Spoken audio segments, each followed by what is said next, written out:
Hey guys, it's Flula. Follow me on the places. We're at Flula, like you have a flu in Los Angeles. Okay, see you there. Look, first of all, thank you so much for joining us. Thanks for having me. You have no idea how much we are fans of yours. So you are going to make us very cool in South Africa and the world now that we've spoken to you. What? No. Okay, then let's pump these brakes. I am just a human person. You are just a human person. We are speaking words. This is exciting. First of all, I have a question for you. I want to find out, because I know in Germany, Josh sent me some. I want to get the word right. So I want you to help me with this word first. Okay. What is a Schuhplattler? Schuhplattler. Yes, so a Schuhplattler. You said it right, yes. Okay, so a Schuhplattler is a man or a person who is doing the dance where the hands are in the sky and then they are down and you are slapping a knee or you are slapping a foot and you are clapping. Yes. In the shorts and the suspenders and the short sleeve white t-shirt and the hat. You know it. Yeah, and some lederhosen, which are leather pants. Yes, I wish I would know. I would wear it for you right now, but it will take too long to put on. How are you finding America? Well, I've located it, which is good. But I feel very strange to live here. It is a weird country, as everyone knows that is watching what is happening here. It's a very strange place. So I like it because it's like if a goldfish went to a Burger King, it's unique. So I am a unique item at this country. So that's good for me, but it is a crazy place. I mean, you are watching the news, you're seeing this is a crazy place right now. When you're watching what's happening in the US, as a foreigner, right? Because you still consider yourself German. Yes.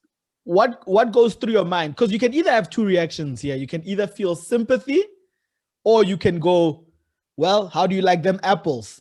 Or in your culture, how do you like that apple strudel? How do you like that strudel? That's what we would say. Yes. Because the answer to the question is I do love apples. Fuji apples are very good. They are in America here. But I would say sympathy and sadness, because as a child looking to America, it was the home of all the very dope things that I loved. So much great music and so much great films and television culture. And these things are still here. But then to see this country, it looks like there's just so much dividing and fighting. And I'm like, guys, let's just save this for the movies. These are great movie scripts. This is not good reality. So you have a great deal of sympathy. What did you make of the inauguration? Did you feel hope when Biden was standing there with his mask on and taking the oath? And did you feel hope at all? Were you feeling like, yeah, this is it now? I felt like, after you have had like maybe 3 to 4 liters of liquids and you have drunken those and there is no bathroom any place and you are waiting and waiting and waiting and you are in public so you cannot make a pee-pee. And then finally you have found the bathroom and then you can it has been many days or maybe 4 years and finally you can do it. Yes. That was the feeling for me when he was holding the hand and saying the words. And his middle name is wonderful, Robinette. What a great middle name. But yes, I was relieved. Just relief is what I was. What were you feeling when you saw this? I was feeling relief for Americans, especially because I know what they've been through. What Americans have been through in the last 4 years is what a lot of Africans have been through for many decades. You find someone in power who comes through and is a dictator, except in Africa, there's no CNN that documents it every day. The dictators don't tweet here. So at least the world got to understand what a lot of African countries go through. And it was a short 4 years. If you think of 4 years, not even enough to pay off a car. But geez. Very true, yes. The Constitution of Americans, physically couldn't handle it. 4 years was too long. It was like waiting at a queue at Whole Foods. They were complaining and throwing their fits and falling apart. Well, some Africans have been doing it for 30 years with a dictator that doesn't want to leave power. Right. Okay. So, yeah. So my wish was when Trump's tenure was finished was, can the world have sympathy for the rest of the world?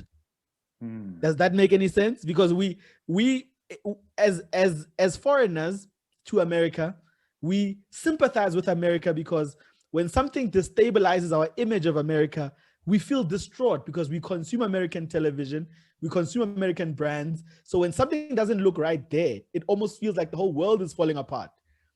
You know, so when we saw health workers dying in New York, oh my God, we felt like this is serious now. But we've seen people dying of Ebola, bleeding out of their eyes for years. And we were like, oh, it happens in Congo. It happens. If you eat the mangoes there, you might.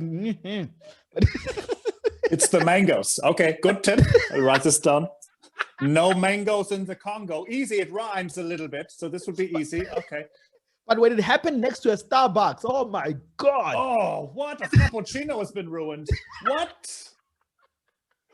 This is very interesting to see it this way. And I have never been to South Africa, so but of course we are only fed what is the news, you know. Yes. And as you said, CNN. What is CNN about? It's about Washington D.C. and the Los Angeles Lakers. You know, it's not about Johannesburg or you know Dubai any place. Adverts. That's correct. That's correct. Wait, Eugene. So were you born and raised in South Africa? Yes. Yeah. Still in South Africa. Yes. Still now. And have you been to America? Yes. What did you think as you arrived? You know, I felt like I was behind the studio set. I felt like I didn't jump into the set where everything was happening. I felt like I jumped at the back of the set where the caterers were, and then they were moving the lighting. Yeah. Quick. Yeah. Move the Twinkies. Yes. Yeah. I was like, what's going? Where's the America that you promised me? And I was like, there was nothing here. So yeah. So you know, when I first got there, I went to touch points where I know that I can assimilate some familiarity because of what I saw. Right? So the first thing I saw at the airport when I landed in the US, it was at the Delta counter. I saw a lady, big lady with tattoos, huge wig, a very skimpy outfit with lots of notes inside a translucent toiletry bag. This is weird. Is this a Matrix sequel? What is this? I think she was a traveling stripper, but Perfect. This was a flight, this was a gate agent working at the airline. No. She was a passenger. She was inquiring about. I thought she was trying to upgrade you to business class or something. Sorry. She was in the line with you. Okay. Please continue. Yes. And what got to me was no one batted an eyelid. No one looked at her funny. Nothing. It just, everyone was just like focused on what they were doing. She was as normal as can be. I was the only one staring, right? And then what I realized is because I'm black, then I come from a country where majority of people are black. I come from a continent where most of us are black. We consume content that has black and white people. So the first thing that comes to your mind is you don't adjust that these are not African black people. They're African-American black people. So you always go with familiarity and you greet, although you greet in English, but because we in South Africa are very friendly, so we greet for very long. Hey, how are you? It's normal. In America, it doesn't work like that. You know, if you go, hey, you've said enough. You've said too much. In fact, just ask your question and get the fuck out. Be done. Let's go. So I learned quickly, no greetings. Just say what you need to say and get... Wait. Where in America were you? New York. Okay. This is my first impression. JFK. I'm there. So I go to this person. Hi, how are you? Then he goes. No words. Does not care. Not curious. He's like, just get it out the way. What do you want? Asked where do you catch where do you find Ubers here? And he was like, that side. And he showed me a sign and some. The sign is there. You could have just looked at the sign. And I thought he was being rude to me until someone asked him a question as well. And they didn't even greet him. And he was the friendliest because they didn't greet him. because he would think what you said was bullshit. It was not real friendliness, is what he thought. I'm asking, do you think this is? Yes. And okay. it's a waste of time. Just ask what you want to ask. I only found that where people almost want to greet you is when you're at a Starbucks, because I think they feel like there's cameras watching them and they have to be friendly. The cameras. It's the cameras. Okay. It's the cameras for me. So I feel like they know that the cameras are watching, so they almost have to be friendly. Then they greet you. But I've seen people just saying, I want a Frappuccino, and they don't even say hi, nothing. So by day 2, Flula, I wasn't greeting anybody. I was just an asshole to everybody. I was just like, just give me that donut. Just take me there. Yeah. I learned my lesson. And then they were friendly to you. Very friendly. Very friendly. Wait, okay, so did you go to, because when you say this, I think of the American South, Georgia, North Carolina. Did you go there? No, I haven't been. I've only been to LA, Colorado, and New York, and Miami. Okay. And Miami. Why? Yeah. Mm-hmm. Miami is weird because people walk 2 blocks away from the beach, but they're still wearing a bikini. And I said, no. They're like in the church. They're praying in churches, wearing bikinis, changing a muffler, wearing bikini. Yes. And the men also, strange, the men also wear bikinis. People don't know. Yes. Chris Bosh, LeBron James, back then, they wore bikinis. That's what everyone did, the whole Miami Heat. Wait, Eugene, do you, so I have so many questions. Number one, is basketball popular in South Africa? It's popular in my mind, but is it popular in your country, would you say? What is that? Basketball. Yes, basketball. Yes. It's popular, but it's a niche kind of sport. Here we are more for soccer and rugby and cricket. Yeah. Yes, but people do know basketball stars, yes, because they're part of popular culture, you see. They're less about the sport and more about the fashion and how much money someone makes, which for me is still an awkward thing when you find a bunch of guys talking about how much someone was signed for, and I'm like, If you were a reporter about this, your whole article would just be, YouTube. Wait, I have more questions. Eugene, why did you go to Colorado? Why did you go to Colorado? Oh, a friend of mine, Trevor, was having a show there. Yeah, so at Red Rock. So I went with him. So I just saw Red Rock and it was freezing. But you see, I've seen Colorado in the movies because that's where people like live in the mountains and yeah. I like this. It's where people live in the mountains. Yeah, they live in the mountains and they chase mountain lions with their dogs. They chase them up trees, but I didn't see any of those. No tree. Okay. So no tree dogs. I wasn't there for that long. I just saw the people that came for the show, and I was like, oh, it would have been nice to see a bit of Colorado, but it doesn't look like it's Black people friendly at all because I didn't see any Black people anywhere. I would say if you go to the Wikipedia of Colorado, it may say honky heavy. It may be very heavy with the honkies. Not so many Black people. Very fair. I think this is. I think you are correct.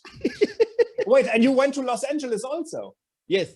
Los Angeles a couple of times. I've stayed there for a long, a month, almost a month or so. Yes. I live. Sadly, I live there now. Here now. I love this place. What do you mean, sadly? Okay. Well, so. Germany is where I'm from. The weather is what I would say is perfect because it's very depressing. It's very gray, very drizzly.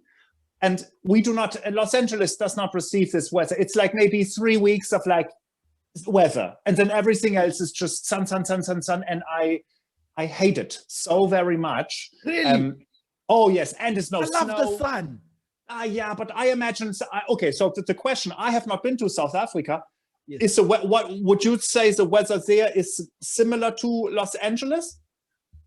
Yes, and then we have a little bit of winter, 3 months or so, where the coldest it gets is maybe like -1 in the morning for like a few hours, and then we cry, we freeze, we can't go to work, we can't start our cars, we can't wipe our the world is falling apart. And we like this with our hands, we can't and everyone in South Africa is wearing mittens, I guess, is what you're doing. Okay, got it. Yeah. Either mittens or they've dipped their hands in super glue. So I'll go with mittens. And then fine. Better option. Yes. Okay, so then we cry, and then we think it's horrible until the sun comes out at 7, and then we melt again, and then we go our way, and then we say, oh, it was such a cold winter. Oh man, yeah. Okay. See, you and I, we're not compatible with weather. This sounds boring. I need some rush. I need possible frostbite. I need to almost die. This needs to be an option for if I go outside. That's what I want. I don't know how Germans got anything done with that cold. I don't know how you guys build submarines, planes. Okay. You are making the argument. I will tell you. This is the reason why cold countries do things, because if we do not move, we freeze. If I put you in Germany right now, you would write 5 one-hour comedy sets. You would write them all in one day, because if you don't, you would have frostbite. I'm a big fan of history, so I always watch everything that has to do with World War II. Sorry again for everything. Yes, Flula, man, your people are not coming off good in that World War II stuff, man. As a German, yes, it's not a good true. Look. Not everyone knows this. It's good you're saying this. Oh man, it's terrible. I mean, the Germans are the darkest. We have the darkest part of modern history, with no question. I think it's terrible. Whenever I watch history, I'm like, the Germans and the Vikings. I'm like, I've gotten to a point where I've almost like equalized, and I'm like, who did the worst here? Who did the worst? Did the Vikings do the worst, or did the 1950s Germans do the worst? 50s German, you're referring to very bad rock and roll covers. 30s and 40s Germany is the real bad stuff. Okay, here's what is true. If you have footage of a thing and you can see it, then it is worse. Yes. And we have photographs and video and all of these things of what happened. So it will always be the worst. And I think it probably really was, but we can see how bad because we can really see it. And in my case, I have family, that were alive. They are now dead, but they were alive in this time. Yes. Wait, so I remember reading that many of these assholes, as we will call them, they fled and came to South Africa. Are these people? Yeah. You see, I knew I would like you, Josh. I knew I would like this guy. The biggest concentration of Germans in Africa is actually in a province called Limpopo, which is the north, and which is ironically, Flula, the hottest part of our country. See, some Germans are idiots, and those I would say, okay, it makes sense. A lot of them migrated there, and then they blended in, and then they started to do farming, and then no one came and asked any questions from them. How did they blend in Africa? I'm just curious. I think they made cucumbers and they started speaking Afrikaans. Oh, okay. Well, because, and what I always say, what the Germans did was they were the first people to do a sex tape, because they recorded themselves doing something that they knew was wrong and they shouldn't have been doing. So now the world is reviewing that footage over and over and over. Whereas in South Africa, we had a system called apartheid, right? Atrocious. People died, people disappeared.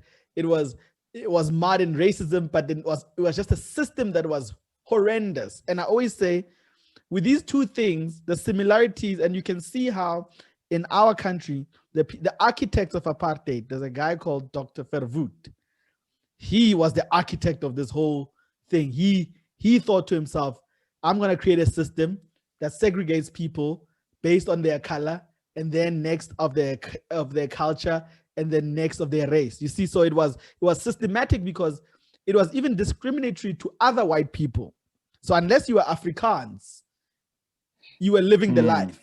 But if you were Portuguese, if you were Jewish, well, tough shit for you. And then the last in the pecking order is obviously black people. Yeah. So it created a legacy called the Group Areas Act, which means as black people, you're allowed to live here. As white people, you can live here. As Afrikaans people, you get the prime spots. So all of that was informed by how, the state was ran in Germany. And they obviously wanted to recreate some of that. And when Nazism became popular, obviously they thought we're onto something here. But it wasn't documented enough. So whenever you talk about it, it's almost like you're talking about a bad bedtime story. There's no references. Films are not made of it. But we don't see the influence that system in Germany did to the rest of the world. And I wish people could see it. So we have a comparison to see how people suffered during a time when there was a group here and then the rest of the world was feeling the impact of a mindset, which was totally bonkers. And I mean, this is not even excusing, it is true. There were people in America who were very much Nazi sympathizers, who were okay with much of this stuff. You're right, it was not just in Germany. I think it started there, of course. So, okay, this is my ignorance. I should have Wikipedia'd before. I always assumed that the Nazi ass clowns started apartheid. I imagined, they left and they're like, let's recreate this hellscape of a government system here in this country. Did those things happen separately, or was it the German ding-dongs that started this? That's a technical term. Yeah, I Googled it. You know what the thing is with our history? The weirdness of our history is the Afrikaans people, right, which were the architects of apartheid, were just a blend of two cultures, people from Netherlands and people from France. So they came together to form their own culture to fight against the British. But when the British lost appetite for this fight, they started having control of the whole territory, and then they became extra asshole about it. So if you look at, for example, Pretoria, the capital of South Africa, where the union buildings are the seat of government, it was created in 1909, right? And then obviously those people were paying close attention to the Great War, as they called it, which was World War I. So by the time World War II came about, they were absolutely sure. And also, I think this is just me trying to tie into their lineage of being Dutch. We're thinking to themselves, we're also doing something for our people here. But Afrikaans as a culture was never recognized by the Dutch. This is how I feel like it. It was never, because it sounds Dutch, but it's watered down. It's like, I hear German people say it's like baby talk. Whenever you hear an Afrikaans speaking, they go, you sound like you're. So there was never that recognition from the big head office to say you're doing good over here, keep it up. So they decided to have their own little thing, which went on. And obviously, the segregation and the atrocities that happened during World War II reaffirmed what these douchebags were doing here all along. Right. So then we end up with apartheid. And then 1994, it all ended because we had our first democratic elections. Yes, I can remember now as a small baby child. These, you only absorb some little things, but of course, my baby child brain remembers. Oh, Nelson Mandela finally is free, and then Matt Damon made a movie about rugby, and things like this happen. And then Die Antwoord became very popular. This is like 10 years ago. Yes. I will tell you, side note, Germans think the Dutch sound like they are drunk Germans. And I think the Dutch think Germans sound like they are Dutch people on cocaine. So I think this is how we would describe the language difference. Would I, if I come to South Africa, would I enjoy it as a strange German honky person who is very curious and excited? Yeah, you'd 100% enjoy it because we have this weird resilience of getting over things. And I always say the human aspect that exists in people that have been deprived. Yeah. I think that deprivation teaches you resilience, but it teaches you that anger will get the better of you anytime. For example, when we were growing up, right? As much as apartheid had just recently ended, you'd find people who are racist. So my mom used to always say, whenever we go to town or wherever we would meet up with a lot of white people or angry Afrikaans people who were just upset about the system changing, she would say, you must never leave the house happy and get angry out there because you will not be any better than them. So even that's why microaggressions now, and it's now a new term, hey Flula, now people have a word for it, microaggression. For us, it was always normal because we always knew that not everyone was going to be happy with the system changing. But as Black people, we couldn't afford to be angry because it meant that we wouldn't enjoy our freedom if we were constantly angry. You know, if you want to go to a theater and you're angry and you're already aggressive about who's going to say something to you, then you're already carrying a lot of baggage with you. So we learn very quickly to laugh it off, you know, and move on with our lives. And I think that's the resilience of Black South Africans. So you would enjoy it here because nothing much has changed negatively. It's changed for the better. There's more positive Black and white people than you can ever find anywhere in the world. We greet, we laugh, we have fun. Yeah, we have real questions. We're having a good time here. Yeah. Great. What is, and this is just my curiosity, I imagine it is still much majority Black South Africans as opposed to white South Africans. Is that right? Absolutely. And obviously, the legacy of apartheid, Josh and I were just speaking before, was it created a system that will benefit the minority over the majority for the longest of time. Like, for example, I was saying to Josh, but we've said this, I've said this in a comedy set as well. I said, it is very typical if you're watching a movie, you would see a bad guy who's a scientist making a nuclear bomb and speaking bad English. Yes. But as soon as you'd see an African scientist who speaks bad English, you were like, did you make that bomb? So, so with what apartheid did was it created these universities and institutions, right? And these bursary funds that fund people to study medicine, science, engineering in Afrikaans. Ooh. You see the legacy of it? Wow. Yeah. Where else a Black South African who can't speak English properly has no snowball's chance in hell of studying anything worthwhile in university. And that's the legacy of apartheid. And it's still like this? Still like that? Okay, can I ask a very dumb question? Go ahead. There's no dumb questions here, Flula. You and I are history buffs. So Perfect. Go ahead. We're two history buffaloes here. Okay, so in South Africa, what is the official language and what languages are spoken by the people, regardless of what is official? We have 11 official languages, which sign language is one of them. And then the most spoken one is English. Obviously, that medium of communication between all races. So media, anywhere that you go, you'd be able to understand someone if you speak in English. And then Zulu, and then Afrikaans and Tswana, and the other ones are popular. So we have, let's say 9, because the other one is Khoisan, and the other one is obviously sign language, but no one speaks Khoisan. The Khoisan are the original indigenous people of the country. Ah, okay. But no one can speak that language because they were almost like treated like the Native Americans and almost wiped out. Wiped, yeah. Okay, so how many languages do you speak and how many did you learn in school? I learned Zulu, English, and Afrikaans in school.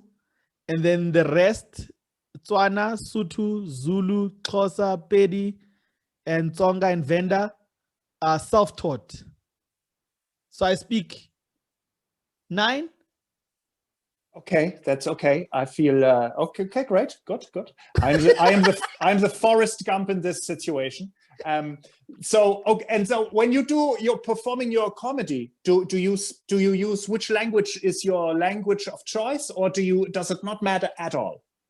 In English is my language of choice, but sometimes you have times where you want to say something and express it the way you'd, and then you just say it. But I think I've seen that it freaks people out when I go from language to language sometimes, and then they go, how did that happen? But for us as Black South Africans, it's common. Not that everyone can do that, but it's more common.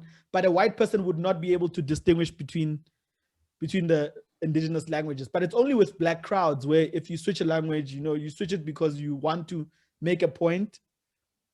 But other than that, English is the best way to get gags across, because you see there's no sarcasm in Zulu.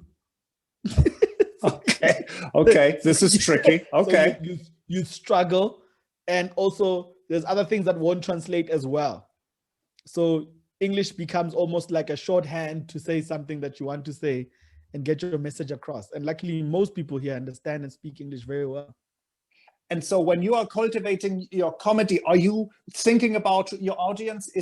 Do you have an idea of who is your audience as you make it? Because I can imagine if you're like, oh, I want American peoples to get this, so this is not the joke for here. Like, how do you do this?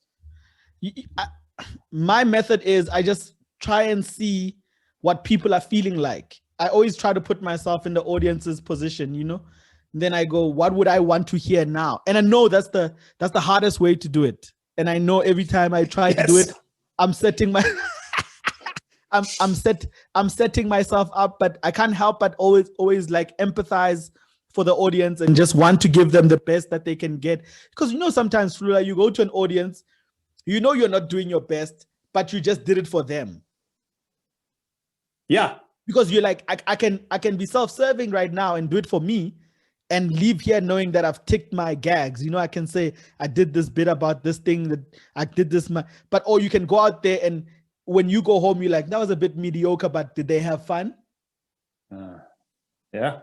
So you get to juggle that a lot in a country where people sometimes have a history like ours and have so many languages, then you learn. But luckily, obviously now with the media and streaming services, people are starting to understand far more than they did 10 years ago what the nuances of stand-up is, right? And that's what I wanted to find out from you. And you think of a country like Germany, you're like, I don't see anyone being funny in German. Yeah. Well, okay. So my friend, he once was like, hey, do you know what the difference is between British humor and German humor? And I was like, no, please tell me. And he said, well, British humor is funny. And so this is kind of what we have as a reputation. And yes. I will tell you, Eugene, so I'm not, if you ask a German person who is me, they will look at you and say, who is who? They do not, I'm a very much a person many Germans do not know. And if they are knowing me, really? Oh yeah. It is because if they do know me, they are knowing me from. I've been on this show. He's now moving to new things. But Conan O'Brien had a TV show. Of course. And I was okay. So I was on this. There. Okay. Me too. And so this is how Germans are knowing me. They are not knowing me because Yeah. So what I've learned is that for me to be here is actually good, because I am already just a different person. As soon as I enter the country, I am different. Yes. I may look like much of the Americans, of course, but if I open my mouth or you see my fanny pack, things are different, And so that is why I can tell you actually not so much about, I cannot tell you so much about comedy in Germany. Only what I saw as a child, which was, stupid, because that's what I really liked. So tell me about it. What did you see on television? Was it state-owned run television series? And So my most favorite was a man named Otto, Otto, and he's just a crazy old man with balding hair who draws very large elephants, and he just hops around and says very dumb things. And that was his whole thing. And I loved it because it was just very silly and dumb. It was not sophisticated. Yes. So all of the comedies that I like, no. And also I would tell you, I don't think I'm a comedian at all. I'm just a human person who has entered the earth, and then my brain says things, and then yours says something, I say something in return. I don't understand why I did it. But I don't really know much about comedy, really. I know this maybe this sounds weird, but probably not, but I don't. Oh, I get it. I get it completely. When I started doing comedy, I had never watched one stand-up comedy set ever. So I didn't have a reference point. And I even said to Josh, I think the most comedy I've ever watched in my whole entire life, maybe it's 2 specials, and even that I didn't finish them. Because I find it weird to watch comedy, and the sophistication that also can be a barrier in comedy and takes away from the funny is, if you're a natural thoroughbred comic, you just want to say things that are funny, and you interact with people funny, and you connect with them, and you sympathize with them, you know. And when you watch formalized comedy, for me, it's sometimes intimidating, because I say to myself, this is not what I do. You know, they look like they know exactly what they're going to say at what moment, at what second, and they do say it. And I'm like, I just love showing up and seeing what people are feeling like, and seeing if I can connect to that. So do you, and I don't enjoy the labeling, but do you kind of improvise much as you are in a set or performance? Absolutely. I can't think of any other way. I don't remember writing a set in my whole entire life. But you would say that you have, like, I don't enjoy this term actually, bits. I don't like them. I don't like saying it.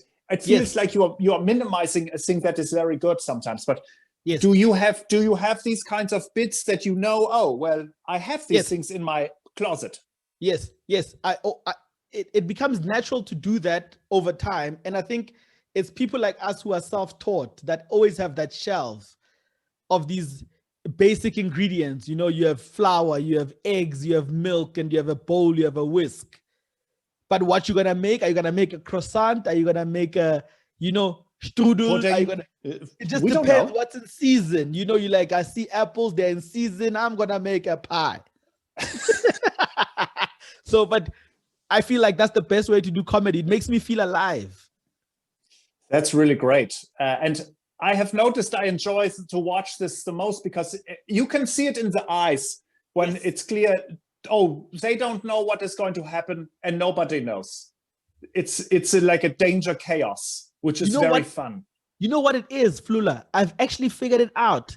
I also like watching serial killer movies or documentaries, right? And all serial killers chase that thrill, that moment when they take out the knife or they take out the strangling cord, and they're like, you know, there's no way out here. You can scream all you want. Right now, it's just me and you, and I'll decide when it ends. When we do that daredevil comedy, Flula, isn't that how we are feeling?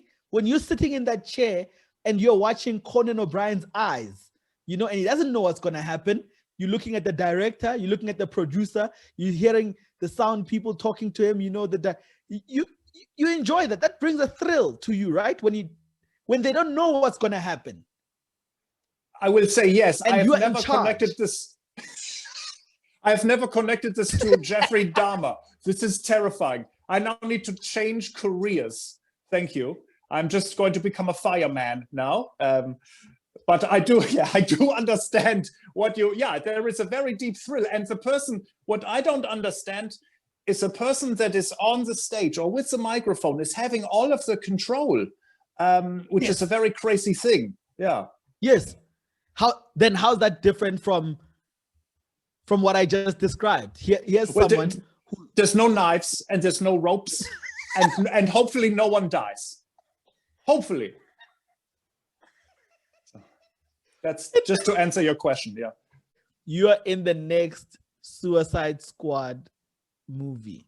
This is a rumor, and I think it is true. I have learned, Eugene, that maybe this is true, but you never know. I have been in some things, and then you are not in those things. So as of now, it is looking like that may be true. Yes.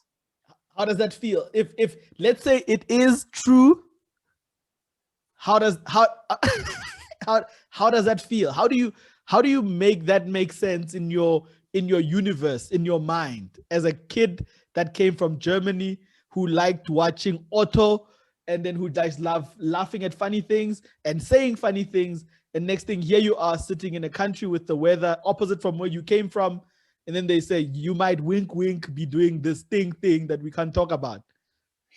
I will tell you, it is like you have heard before the imposter syndrome, probably. Have you heard of this? It is very difficult for me to believe this has happened. And I've had a few things now in my life where it is not registered that this thing has occurred. It's very difficult for me to imagine because I find these things mathematically are almost impossible.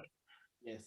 And so I was in this film, it's called Pitch Perfect 2, and it was popular for its everything, for where it was. And I still cannot register in my brain that this occurred. It has occurred, I was there, and I saw it, but still cannot, it is something about, I cannot describe why, but it's so hard for me to understand when a thing is real and has happened. But anyway, it was amazing. Yeah, but go. No. I'm saying you're absolutely spot on. Yes. This is what is confusing, is the odds are so high in my mind. It just feels like an impossibility to me, but it is not, because it does happen to people all of the time, and it is true. And I can say it because I have experienced this at times. Really?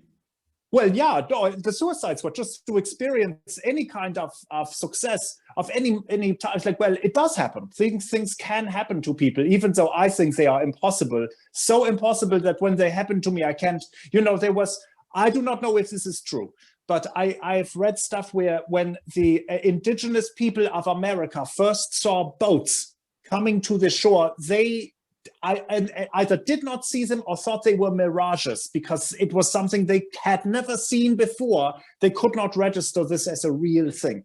So I should say once more, I don't know if this is bullshit or true, but it does have a registration in my brain where it's sometimes things are so crazy you cannot register themselves as a real thing for your brain. 100%. I get it. But we're the people that when you pour acid in our hands, we don't drift off. Yeah, we stay within it. Yeah, we stay within it, and we're alive in it, and it makes us keep going and going and going and going. And that's where our ideas and the craziness comes from. This is a great, you have reminded me to do this, because what I will frequently do lately, just this has become a therapy session, is I go to therapy, by the way. So everybody, listen, highly recommend. Me too. Not right now, but I have, and everyone who look, we should. It's like the gym. Go to the gym, work out your booby muscles, and then your other things, and then work out your brain. Like, I don't why is there a stigma? It's very confusing. Hey, yes.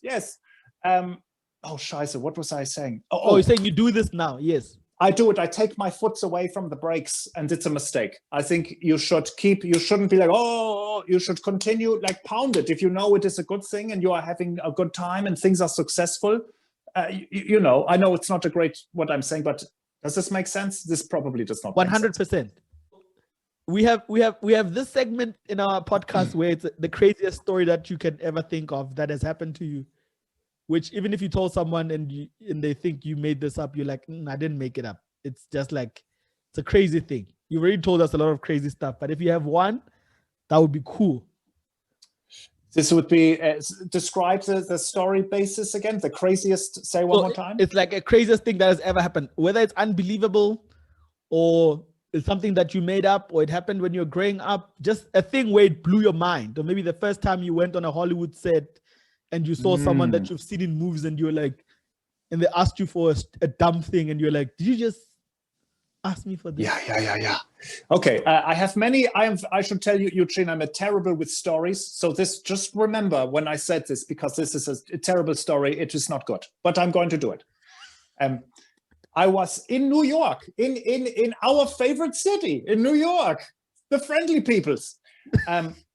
I was in New York City with two friends, and we are playing what is called disc golf, but urban disc golf. So it is using a frisbee, and then you can throw it, and you say, okay, the next hole is this post box, but you cannot hit the street. It must, blah, blah, blah, blah, blah, and the penalties and all of this. So we are playing this all day, and then we have realized we are many kilometers away from our hotel, so we must go back in a taxi cab.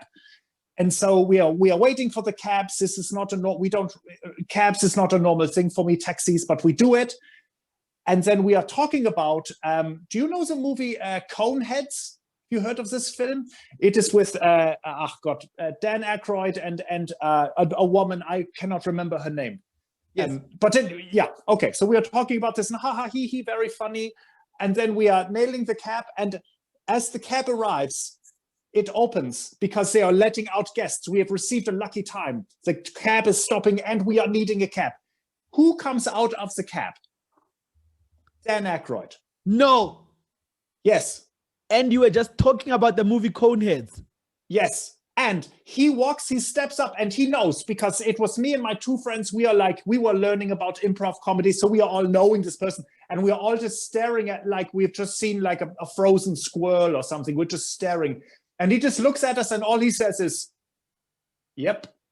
And then walks away. He knew, we knew him. We were shocked. All he said was, yep. And then just walked. We could not believe it. Was a very strange moment. And of course we got in the cab. But anyway, that was a very strange thing. Yeah, that was cool. Wow. Yeah. Isn't that the same thing that happened today? I listened for 30 minutes. The last thing I heard was the thing that you just said as well. The universe is always trying to give you signs. It's always saying, the antenna is tuned in. Bloop, bloop, bloop. Beep, beep, beep, beep. Yep. It's like that Uber one. It's like that Uber that drives itself. Is that's the South African Uber? Here it's beep, boop, beep, boop, beep, boop. It's a different sound. Eugene, so great to meet you. Great to meet you, brother. Sharp. Okay. Boom. I'll see you guys later. Bye. See you, Flula. Bye. Bye. Yeah.